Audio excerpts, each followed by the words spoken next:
How to change vendor name in Shopify. Hello guys and welcome to this new tutorial. In today's video, I'm going to show you how you can change the vendor name into your Shopify store. So we are going to head over the Shopify store of ours, sign in into an account within the admin dashboard. From here, we're going to select the products.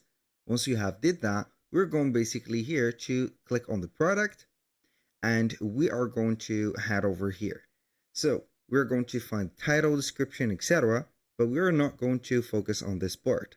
We're going to focus on the right side of the screen. So we're going to see the product categorization. From the product categorization, we have type, vendor, which is going to be the vendor name, collection, and tags. We're going to add the vendor or change the vendor name, for example, from Jack to, for example, Mike.co. I don't know here. You're going to have like that. So I'm going to have it just like that. Click on save and we're going to find it changed. How we can make sure of that?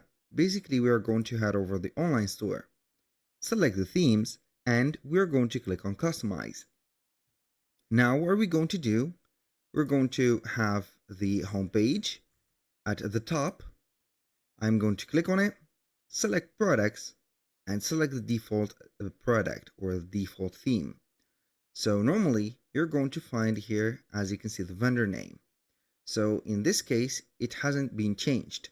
But if you're going to have the website or the theme checked some of the refreshes, you're going to have everything set up because the vendor name is going to be right there. So this is the vendor name.